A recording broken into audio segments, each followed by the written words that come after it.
All right, guys, so it seems like the politicians are a bigger threat to global financial stability than climate change. What the Democrats and the left-wing media says is an existential threat to this planet, okay? It seems like, again, politicians may be more dangerous. As Rashida Tlaib called for a bank run during a meltdown against Chase Bank CEO Jamie Dimon after he refused to give in to Rashida Tlaib's ESG/climate demands. And I want to talk about that. But before I get in, I just want to let you guys know, my name is Greg Foreman. And if you like my channel, you want to support my channel, you can check out my merch, my donkey pox shirts, the disease that is affecting America, or my hashtag no days off / hard work patriotic t-shirts, or my work hard, work smart, take risk shirt, the shirt I'm wearing right here. There's plenty of cool merch at my website, gforemanbcp.com, for you guys to check out. And you can get 20% off using discount code gforemanbcp. So without further ado, let's go ahead and roll this clip of Rashida Tlaib melting down in Congress because a CEO refused to give in to her woke climate demands. Take a look. You have all committed, as you all know, to transition the emissions from lending and investment activities to align with pathways to net zero in 2050.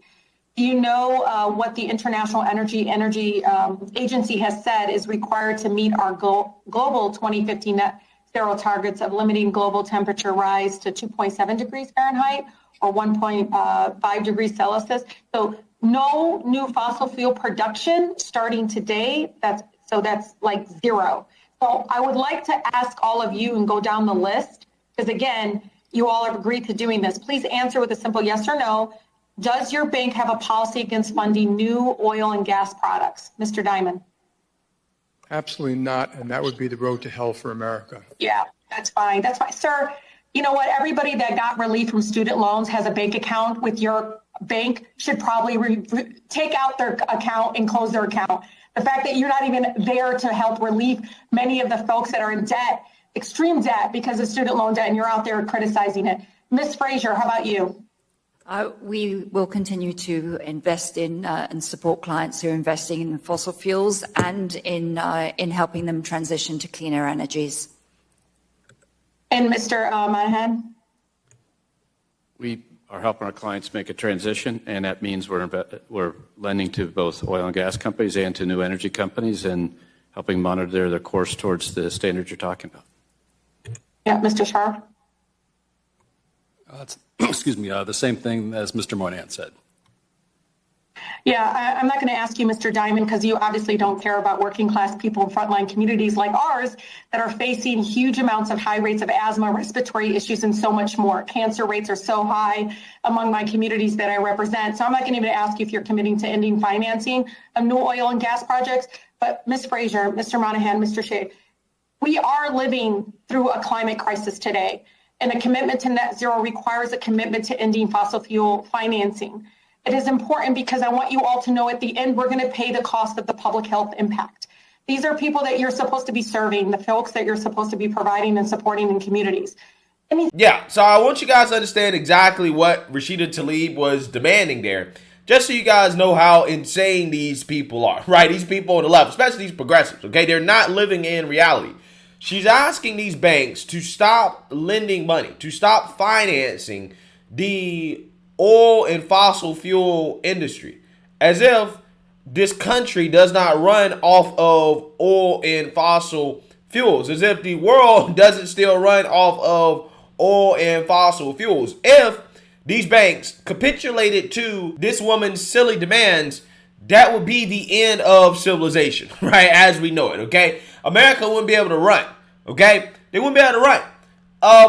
I'm not sure if this woman realizes that, or she's just trying to, come out here and say what she got to say to get her brownie points. But regardless, it is clear that she's not living in reality. I think the reality is that if these banks, again, stop financing the fossil fuel industry, again, that would be the end of civilization, okay? Which is what these people claim to be so afraid of when it comes to climate change, right? They're like, oh my God, climate change is going to lead to the end of the world, right? And I just want to say this, regardless of what you believe about climate change, whether you think it's man-made or not or whatever, right? I think we should all agree that regardless of what you believe, even if climate change is real, okay, and it is man-made, it's not going to be the end of the world, right? It's not going to be the end of Earth. Earth is not going to be destroyed. Earth will be fine, right? Worst case scenario, it would be the end of civilization, but it wouldn't be the end of the Earth. And I even have doubts about it being the end of civilization because I think that humans, even under worst case scenario, will be able to adapt and survive, which is primarily the reason why I think this whole climate change thing and the hysteria behind it is overblown, okay? Because it's not going to be the end of the Earth, okay? The Earth will survive a lot longer than humans will, right? And even in the worst case scenario, I think humans will be able to survive, okay? But again, it will be much harder to survive, right, today if we stop relying on fossil fuels, evidenced by the conundrum that is currently going on in Europe, okay, where they allegedly just a few weeks ago, a month ago, they were experiencing a historic heat wave that, again, the climate activists say is because of climate change, right? So they had record high temperatures, but they couldn't meet energy demands because of a lack of reliance on fossil fuels, right? Because of that. So again, that's the conundrum that you're in. You can't survive the effects of climate change without fossil fuels, okay? It's much harder because energy demands actually go up because of the alleged effects of climate change, which means you need more fossil fuels, okay, to meet those demands. Again, a problem that the woke left has no solution for whatsoever outside of, well, we just need to ban fossil fuels, but offering no replacement, okay? How are we going to meet these energy demands without fossil fuels? That's what he should have asked Rashida Tlaib. And I guarantee you she would have had no answer whatsoever. Zero, none, not a zip, okay? But according to her, you need to stop funding the fossil fuel industry today. But I'm glad that the CEO responded the way that he did to Rashida Tlaib's insane climate demands by stating the truth, which Rashida Tlaib and Democrats and progressives refuse to acknowledge, which is that if we did what you wanted, that would be hell for America, right? It would be hell for America. And Rashida Tlaib knows that because she doesn't have any real solutions or alternatives. And that's why she went on that little tangent there about student loans, essentially calling for a bank run, telling people that have student loan accounts at Chase Bank to go and to take all their money out of the bank, which, in my opinion, if people actually did that, okay, if they capitulated to that demand as well, we will have a financial crisis. Because progressives are upset, boohoo, whining, and crying because CEOs don't want to capitulate to her climate agenda. Again, it's absolutely insane stuff. And what really blows my mind is that these politicians really believe that these CEOs and these companies are going to put their political agenda or the politicians' political agenda over their bottom line, right? I don't think that they will. Now, some of these companies, though, I don't know. I mean, like Disney, you know, I mean, I guess they're being woke for the bottom line, but I think in the long run, it's not going to be good for the bottom line. I'm just saying, especially when it comes to the topic right here, when it comes to the whole ESG standards thing, you know, the climate agenda. Yeah, these corporations are not going to put the so-called fight against climate change ahead of the bottom line, ahead of the shareholders' best interests. And they shouldn't.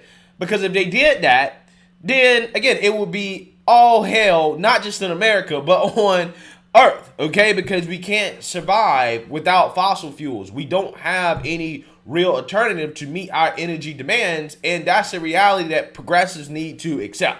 However, again, progressives, their whole ideology is based on not being in reality. So it's no surprise here that Rashida Tlaib is making demands of these CEOs that, again, would essentially put us in a very bad place and that are just absolutely unrealistic. So let me know what you guys think. Make sure you like, comment, and subscribe. Most importantly, share a Black conservative perspective. Peace.